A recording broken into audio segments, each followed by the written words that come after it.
Aniya na usab kita sa lain nga episode sa atong weekly AGIO PIA 7 forum. We are live over DYMR Radio Pilipinas Cebu, 10 AM to 11 AM, 576 kHz sa inyong mga radyo. Ug ingon man live usab kita sa atong Facebook page sa Philippine Information Agency Region 7 and delayed telecast over MyTV Channel 30 Mondays to Saturdays 3 to 4 PM and Sundays 1 to 2 PM. So sa atong mga suking tigpaminaw sa DYMR sa Kabisayan ug Mindanao, maayong buntag ug maayong adlaw kaninyong tanan ug ingon man sa atong mga followers friends no sa Facebook page nato yun naman sa MyTV Channel 30.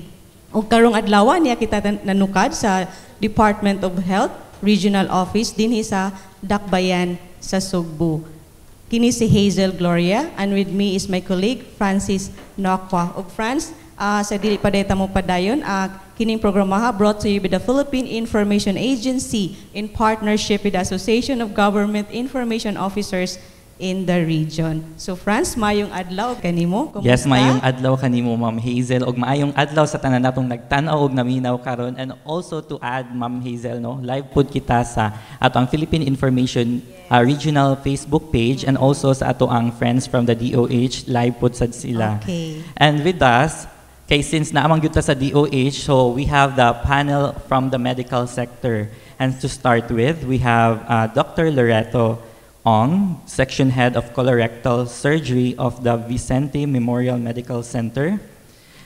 We also have Dr. Ronald Harvick Boscato, Medical Officer 3 from the DOH 7.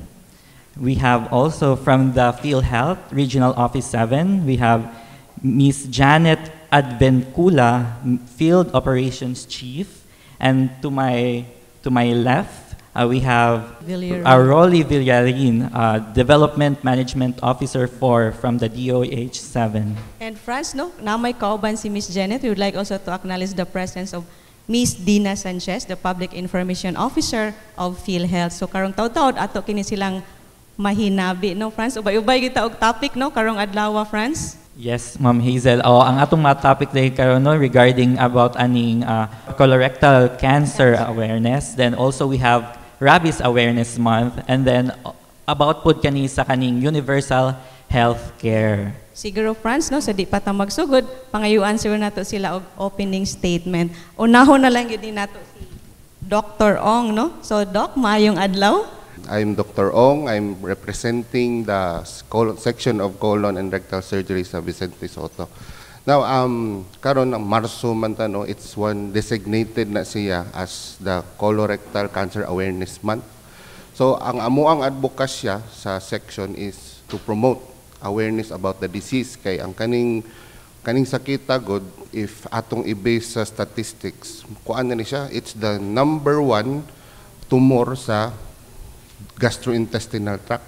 Sa Philippines, rank 30 siya. Then ang iyahang mortality rate medyo 4th na siya. So, naayod siya, significant yun iyahang impact sa ato. So, as part sa amo ang awareness nga program sa karon sa amo ang hospital dito, nag-conduct mi og kanang lay forum actually.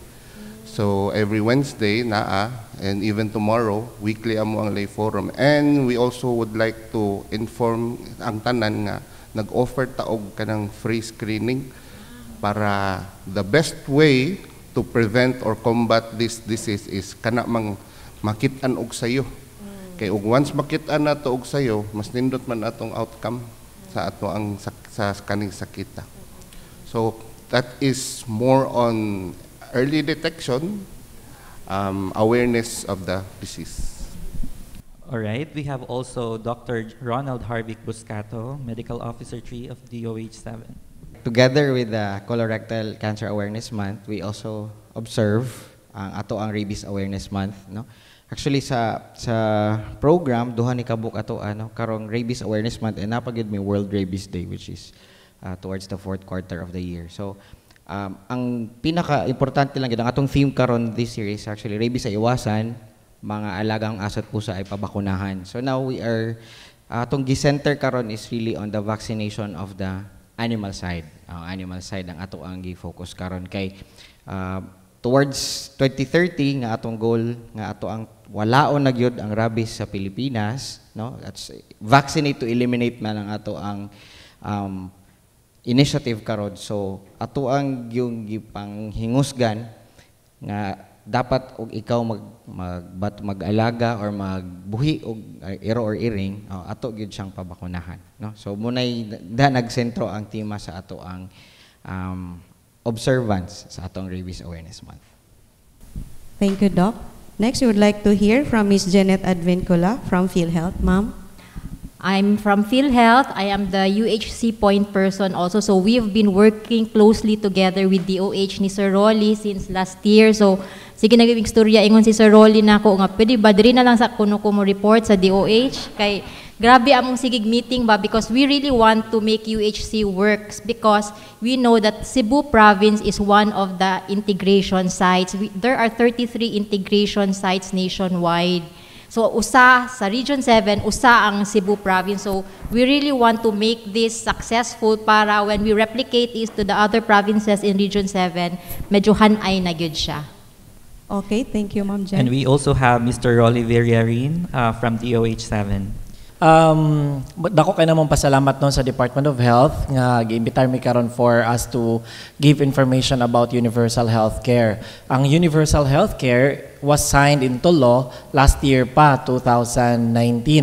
And its implementing rules and regulations was signed last October last year. So karon nga 2020 nagsugod na gyud ta sa ato ang mga reforms and mga ato ang mga activities para ma-fully implement ang universal healthcare. Although naaman tay gamay nga delay because of the COVID, no, because ang priority man gyud ato ang unakon.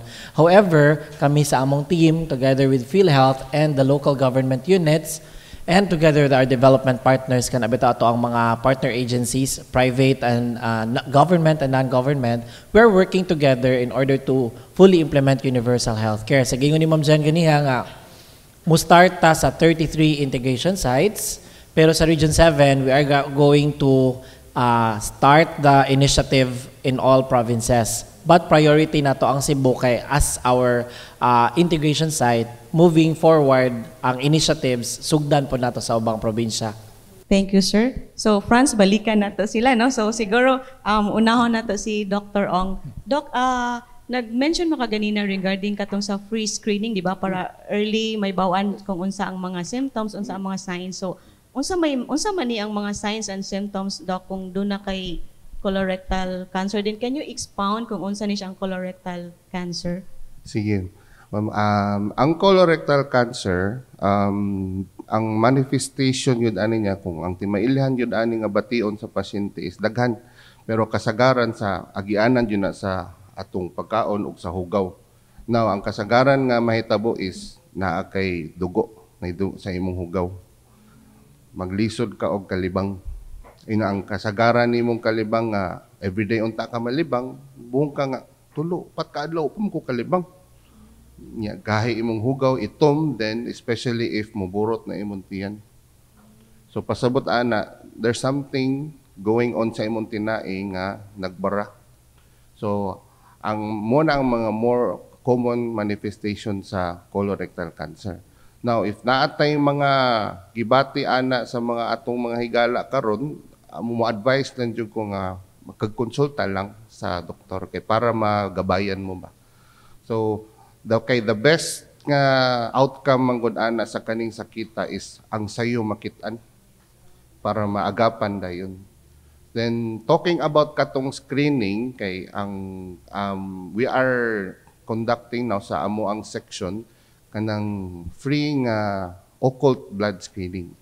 Ang hugaw lay gamiton kay ang ato ang pinaka reliable or kanang effective jud kay nga screening is I think kabalo man ta ani tanan kanang colonoscopy kanang isod ang kamera nga tubo sa ato ang lubot diri.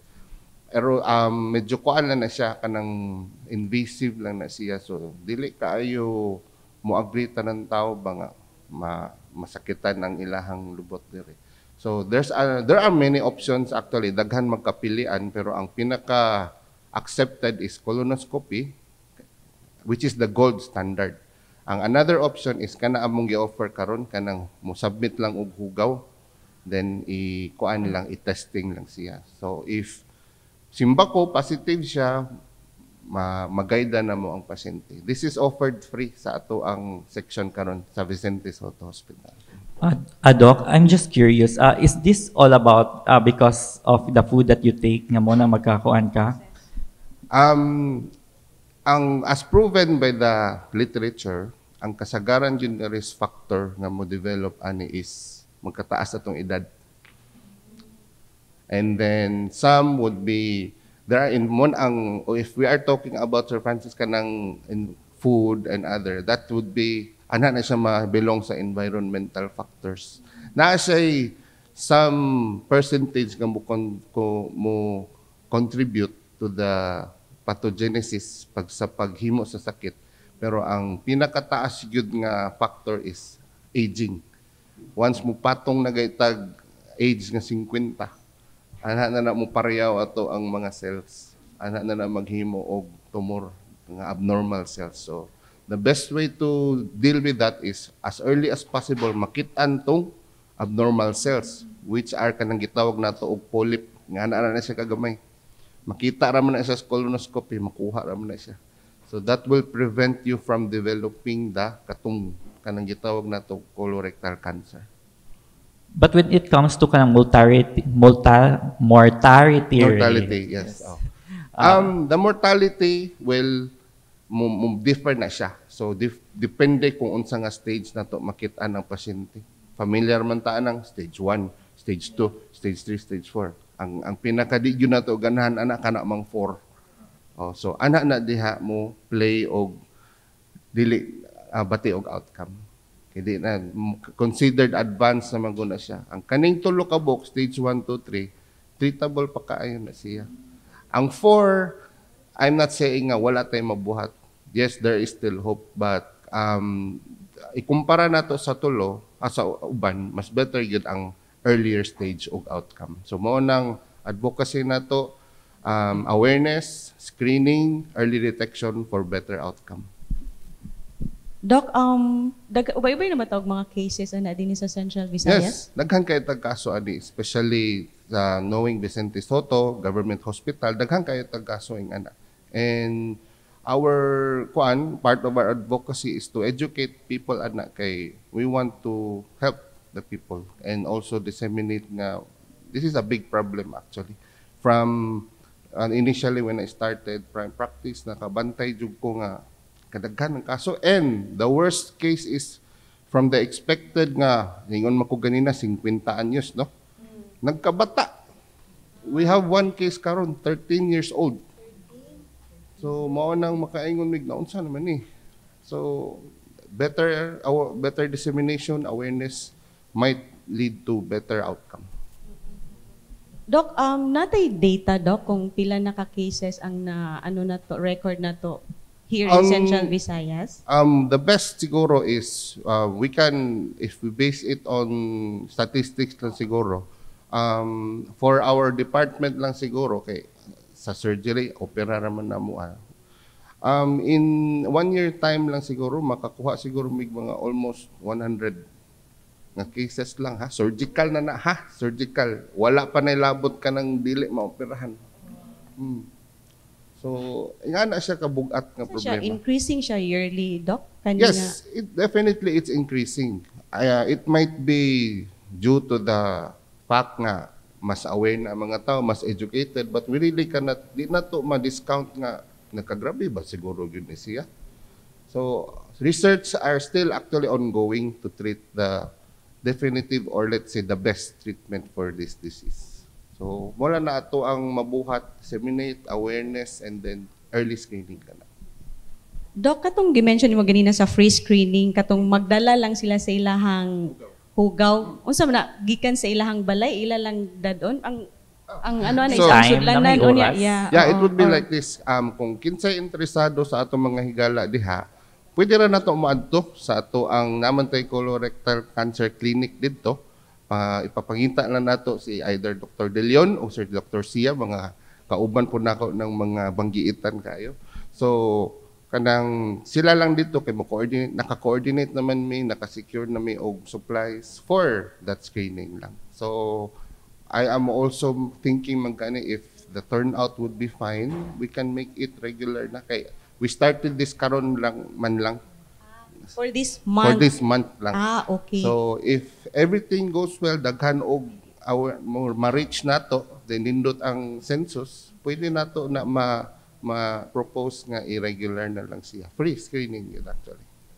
Okay, Franz, no? So, giyawhag sila na ito atong mga kaigsunan, no? Nga katong brag na yung mga Free gipamati screening. silang lawas sa kabahin sa katong dimension ni Dr. Ong ganina, no? So, please avail of the free screening nga gi-offer sa Vicente Soto Memorial Medical Center para as early as now, maibawan na dayon, no? Kung unsa ang sintomas nga ilang gibati. So, siguro, Franz, balikan na to si Dr. Ong Yes, later ma'am. on. I'd like to ask Yes. regarding aning rabies awareness kay hilig ba kay kog iring, then also daghan sa kimig ivo. So, mangutana ko, Doc, unsa may kanang common kaayo diri nga kanang incident nga na kuan na infected sa unsa nga animals? So, actually kung magbasa ka sa mga na-publish na nga materials ug sa mga libro, ilagi na even WHO nga census, majority yun daw sa ilahang na document, it's about 99% iro. Kanya mga 1%, less than 1% ang cats and then other animals. But ang atoang status karon sa Region 7 is actually quite different. Lahi siya kay ni patong nag mga 20 to 30% ang atoang bites nga gikan sa iring. Oh. So ni-increase ang sa iring, nya sa iro medyo sa nigamay. Probably because if you watch the social media, mas growing in popularity man ang magbuhi og iring, no, kay ay based sa ilahang gipangingon, ano daw madali ma-domesticate, pwede ra nimo siya pasagdaan.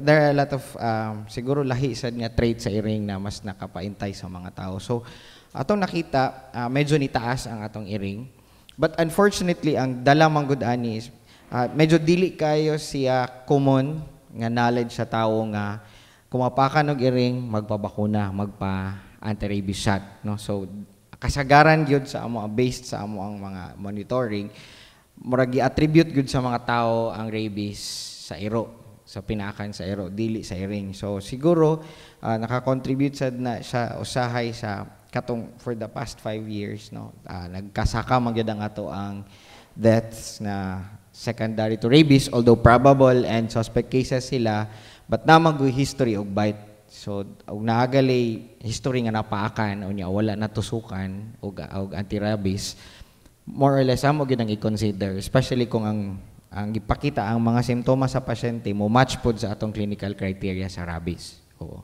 So medyo nagkataas ang iring karon og medyo lahi na ta sa mga gipakita nga mga study sa WHO. Unsa may ilhanan nga ang kaning iro or ang iring na rabies? Number one yun is, kung ikaw mismo,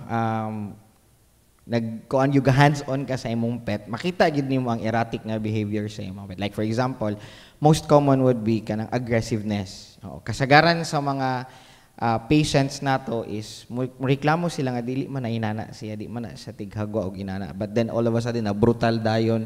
Kay usually ang bite patients nato di ra na siya single bite. Murag siguro short of mauling na siya, mura nagyugilayog sila and then daghan na siya bite, so daghan og infiltration sites, no. Usually kung single bites unya dala lang og dula-dula, no. On top of that, kanang magsigiglaway, no, anya irritable kayo, so kung iro mamanghag, no, or kung iring dili nimo halos mahikap. So changes in the usual pattern of behavior nila, no. So munay atong makita kasagaran, and then restless gid sila kaayo, no? Restless sila kaayo. Unsa may programs ron sa DOH regarding sa kanang rabies? Rabies, okay. Ang atong gibuhat karon, actually for the past 6 years, last year pa ta naka-experience og medyo pagmubo sa kaso nato sa bites lang, bites and the deaths secondary to rabies, no. Previous years we documented around mga 102,000, no, but last year 101,000, so it's a welcome improvement, bisag 1,000 lang ang pagmubo, no. And from 25 deaths, rabies-related deaths, karon 21 na lang ang atong na document. And this is because we are implementing nga free, muhatag ta og libre nga bakuna sa tanan nga mga napaakan, no, sa iro og iring, no. And we have several animal bite treatment centers all throughout the region, mga 50 na sila kabuok, nga mo'y naghatag. Ang ato alang yung problema, if mahinumdom ta sa miaging tuig, niagi manggod ta og shortage og vaccine, no, because one of the companies nga nagbuhat sa bakuna nanira. So, nahatag sa remaining company ang bulk sa kinahanglan sa Pilipinas, and eventually, wala nila nakaya ang demand. So, there was a time nga wala na gyud nato nahatag og libre ang ato ang bakuna, no. Unfortunately, naamang good tay administrative order nga dapat from the first dose up to the last dose dapat free sa tanan. But niagi gyud tag kalisod, and in fact even now dwindling pa magud ang supply, and very unstable pa gyud ang supply. Every now and then mawala, mubalik, mawala, no, because di ra magud pod Pilipinas ang nanginahanglan, no, and rabies is very prevalent, especially in the Asian and Southeast Asian region. So daghan gyud kay tang nagkompetensya sa supplies, no. So siguro matinga ang ato ang mga katawhan nga sometimes makabayad sila og one dose, but amo ginang gipaningkamutan nga majority sa shots nga madawat sa mga pasyente libre gyud na siya, no. I would like to inform everyone nga walay bakuna nga available sa DOH because di man good ta animal bite treatment center, no. So ayaw mo ani sa DOH para mangayo og bakuna, diretso mo sa mga animal bite treatment centers. Kay if naa mi madawat gikan sa Manila nga supplies, immediately amo man nang i-allocate sa atong ABTCs.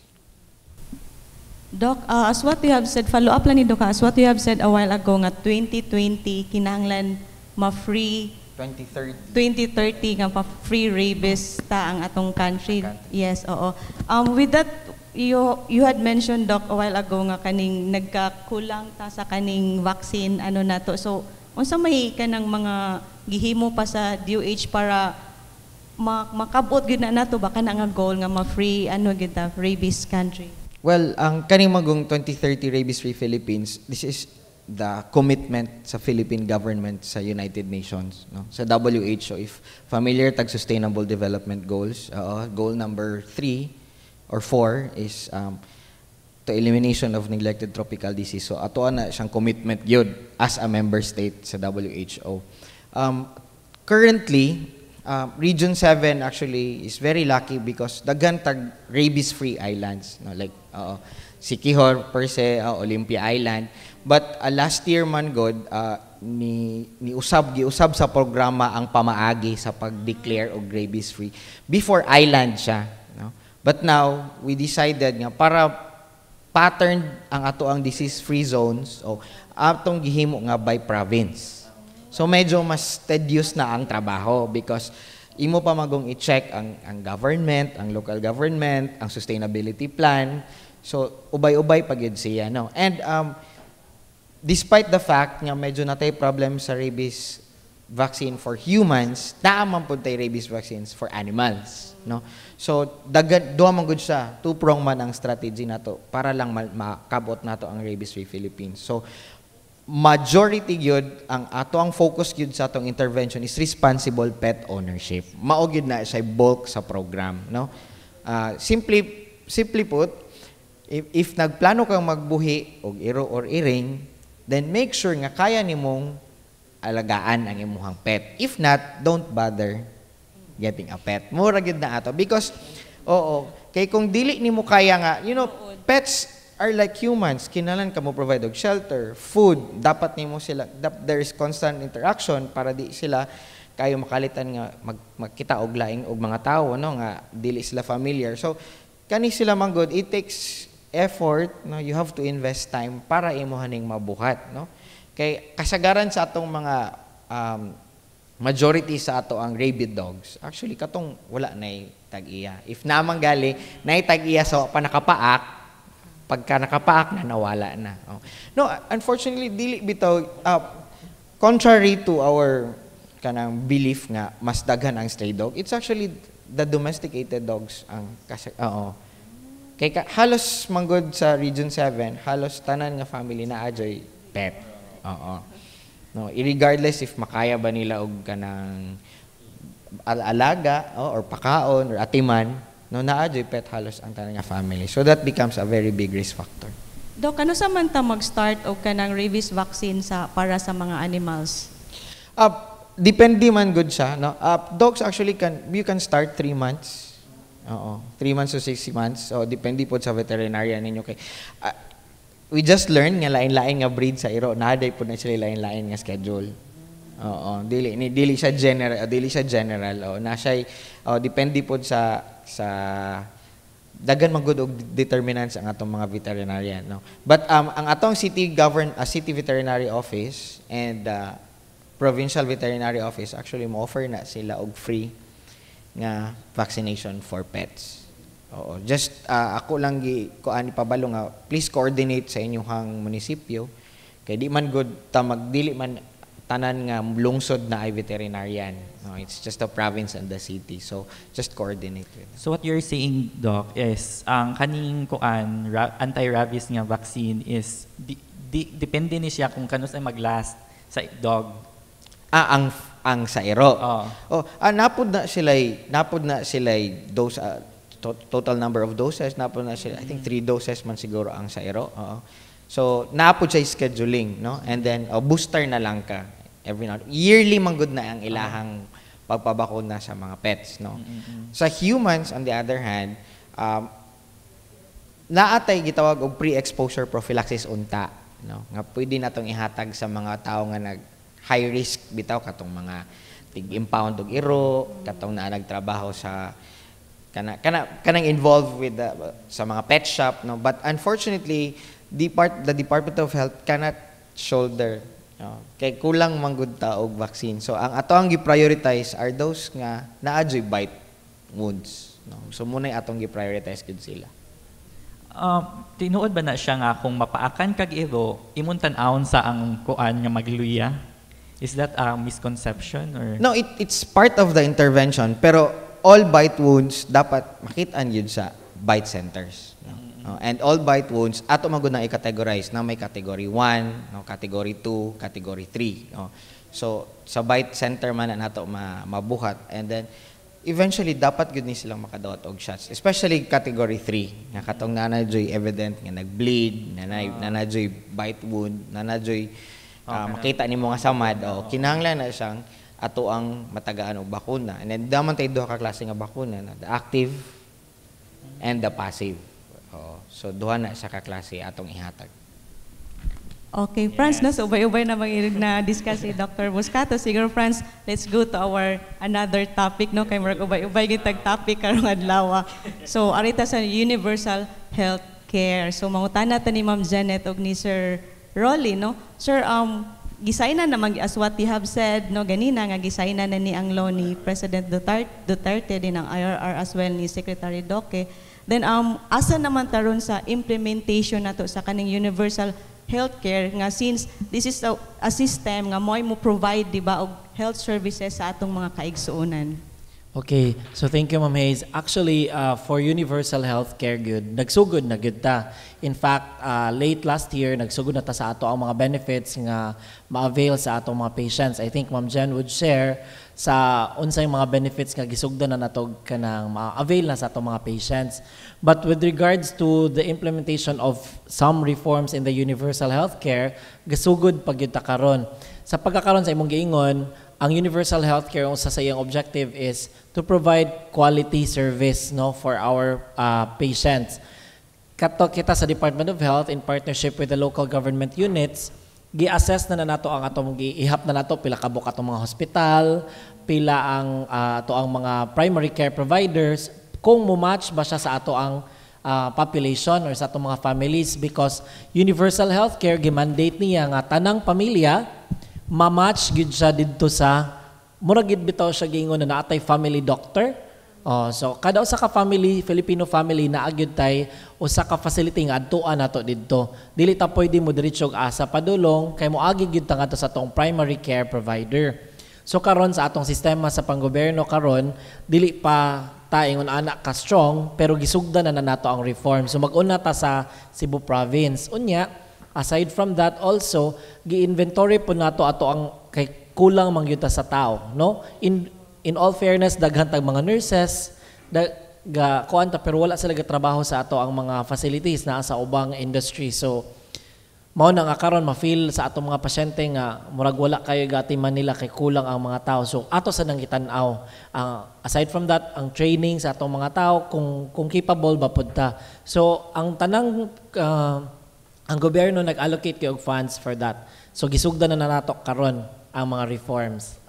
Unya, I think ako ipasa ang microphone ni Ma'am Jen because Ma'am Jen would share unsay mga benefit na karon nga pwede na ma-avail sa atong mga pasyente sa hospital.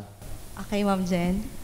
Okay, so before I proceed to kanang sa mga benefits, no, ako lang sang i-emphasize unsay kalahian karon with the universal healthcare and sa unang katong wala pa katong PhilHealth nga nag-provide la og benefits. Ang major difference gud nato karon with the UHC is that we have simplified the membership categories. Duha na lang ta ka membership categories. We have the direct contributors kanang maka-afford to pay the premiums. These are the employed, kan mga professionals, mga kasambahay, overseas workers. And the second category is the indirect contributors. These members are the ones whose premium is being subsidized by the national government. So muna siya itong mga indigents and mga pobre, senior citizens. These are the poorest of the poor. So that's the first difference, no, the simplification of the membership category. The second difference is that benefit entitlement is not anymore contribution-based. Before the UHC, makahinumdum mo, di ba, when you avail of PhilHealth benefits, i-check kung naamoy qualifying contributions, naamoy 9 months contribution before mo ma-avail. But with PhilHealth now, we have what we call the immediate eligibility, meaning when a patient goes to the hospital, i-assess siya sa social worker whether he is financially capable or not. Kung dili siya financially capable, pa-availon siya sa benefits free of charge, provided, importante nga, ang member will be kanang using the basic accommodation or ward type accommodation. Pero if the patient will choose nga, private lang ko, or unsa na nga klase nga mga room, kanang suite. So of course, financially capable ka, so dili ka pwede free. So muna siya ang ato ang two major kanang difference yun, no, the immediate eligibility and the simplification of the membership categories. Also, I'd like to add with the statement of Ma'am Jeno, gipahibalo na mo sa atong katawhan nga kaning universal healthcare is dili gyud tanan libre.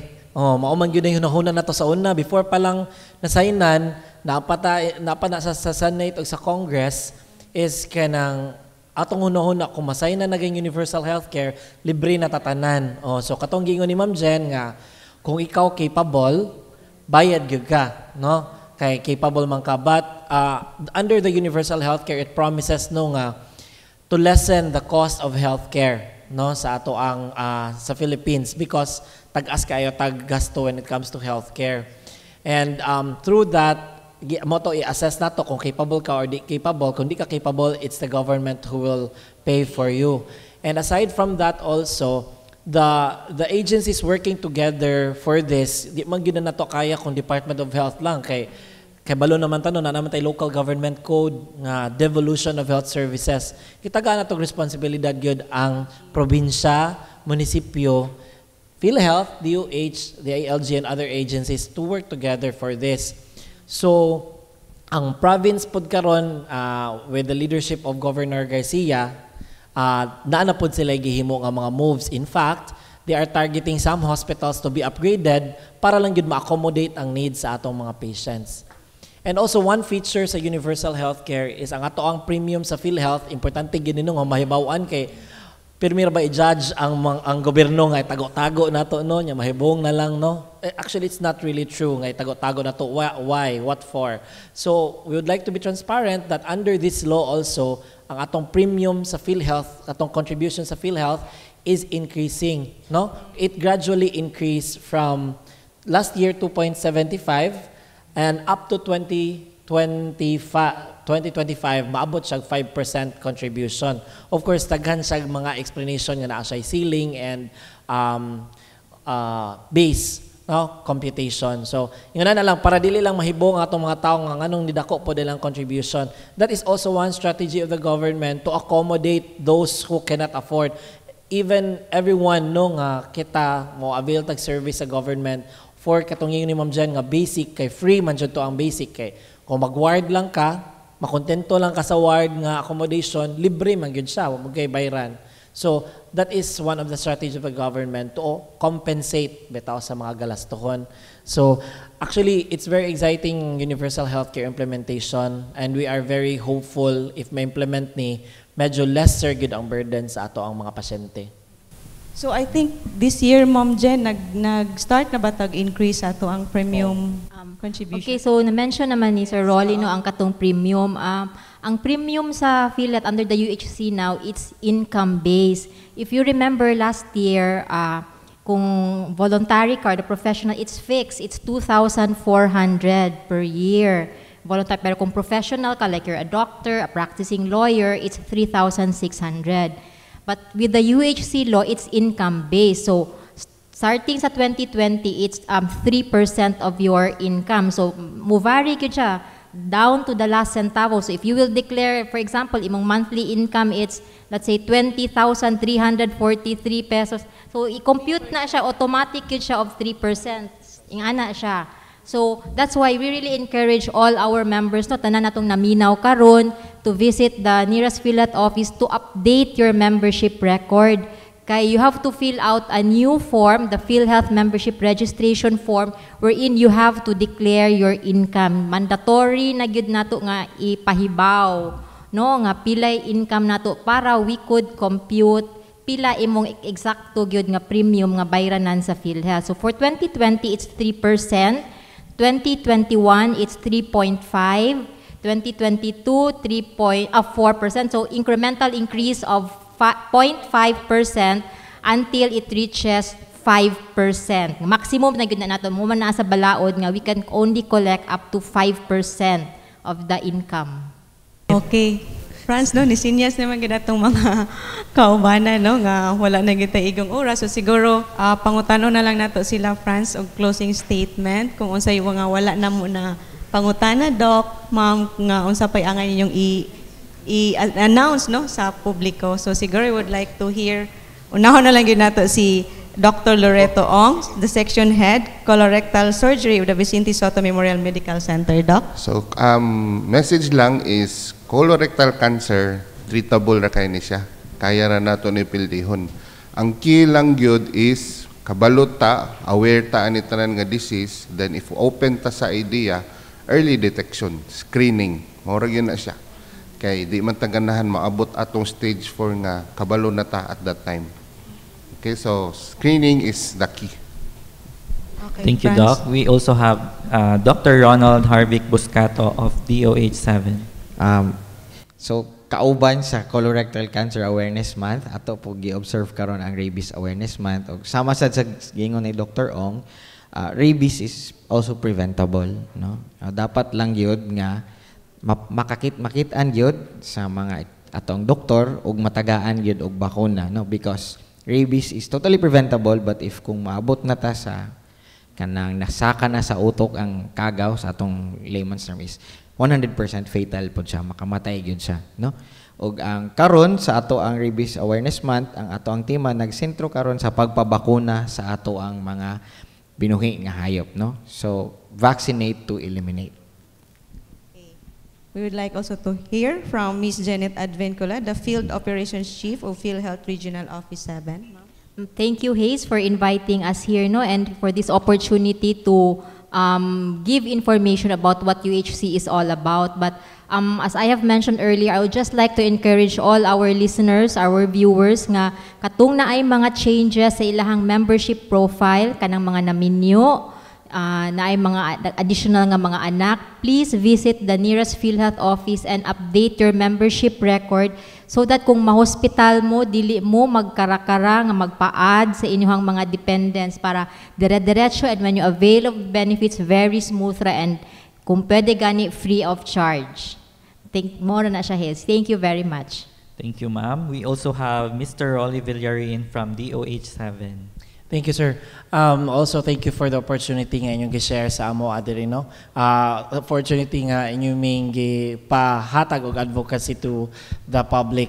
Now, my message lang gyud is universal healthcare is dili gyud kaya sa gobyerno lang. Ang kinahanglan mo participate pud ta kitang tanan by way of knowing, no, makialam ka kanang kailangan kay balo po kasi mga benepisyo ikaw mismo, dili ka magulat sa gobyerno. Second is mo follow lang gyud unta ta nga kung masakit man ganing ta, magpa-check up gyud dayon ta sa ato mga doctors sa mga rural health units. Unya, third is mo expect ta nga in the coming years there will be reforms and changes in the government system sa atong pagpamaagi, no, nga siguro kung sa una pwede ra ka mo diretso og hospital, ma-full blown natong universal healthcare ato nang hinahinayan o practice nga moagi na gyud sa ato ang mga health center. And lastly also nga sa kung gikaingon na nga kinahanglan kitang tanan mga Filipino kay balota sa tong benepisyo, unya dili ta makialam gyud ta because universal healthcare is for everyone, kitang tanan Filipino. So we have to know what is our benefits and what can we avail out of this law. Thank you very much. Okay, thank you, Sir Rolly. France, we have the last, no? So, kinanglan ato sa siyang pasulteo, no? Kay we would like also to hear kung unsa po ang mga benefits packages, Miss Dean, regarding sa kaning colorectal and siguro sa rabies po. We would like to hear from Miss Dina Sinches, the Public Information Officer of PhilHealth Region 7. Yes, naghisgot ganina sila, Doc, no? Og benefit pack or naa sila'y programs on colorectal cancer and rabies awareness. So ato lang sa ipahibaw ato ang mga viewers ug ato mga listeners nga sa PhilHealth naa sa tay gitagana nga benefit package, no, for colorectal cancer. Gani natay Z benefit package para niini. And if ever man gani dili mo qualify for Z benefit kay sa pagkakaron ato ang contracted hospital nga ni sa Central Visayas for colorectal cancer is only one, no, out of 7 nationwide. Diri sa Central Visayas Perpetual Socor Hospital pa lang ang atong contracted hospital for colorectal cancer. Hopefully ang Vicente Soto pod, no, naatay benepisyo ni ini, pero kung di sila mo qualify for Z benefit, naatay benepisyo gihapon if ever mo undergo sila og surgery, no, na gihapoy benefit package ang PhilHealth ni ana, or katong gi-mention ni Doc ganina nga colonoscopy. And for rabies pod nga kaning post exposure prophylaxis na ay benefit package ng PhilHealth ni ana, no, nga 3,000 pesos dito sa atong mga accredited nga animal by treatment center. So dinhi sa Central Visayas na atay 35 ka accredited nga mga animal by treatment centers kung asa maka-avail atong mga members sa benefit. Okay, thank you, Miss Dean. Dr. Ong, Doc? Wag na siya reply sa imuhang gisulti, Miss Dean. Regarding sa Z benefit package for colorectal cancer, San Vicente Soto is already waiting for the approval from the PhilHealth National. We already submitted all requirements, and then hopefully if ma-approve ta, makahatag na ta sa ato ang mga higala. Okay, thank you, Doc. Okay, no, so what naman kita igong oras, no, napopos naman gidang 1 hour na itong discussion. So we would like to thank our panelists today. No, we have from the Vicente Soto Memorial Medical Center, Department of Health. Then we also have from PhilHealth. So from PIE 7, AGIO 7, DYMR Radio Pilipinas Cebu, My TV Channel 30. We would like to thank, no, our panelists, of course, and of course our media friends who are joining us today. And hopefully kita-kita na puta sunod simana. So kini si Hazel Gloria ug kauban nako si Francis Nakwa magaingon sa kasayuran ang kaugmaran.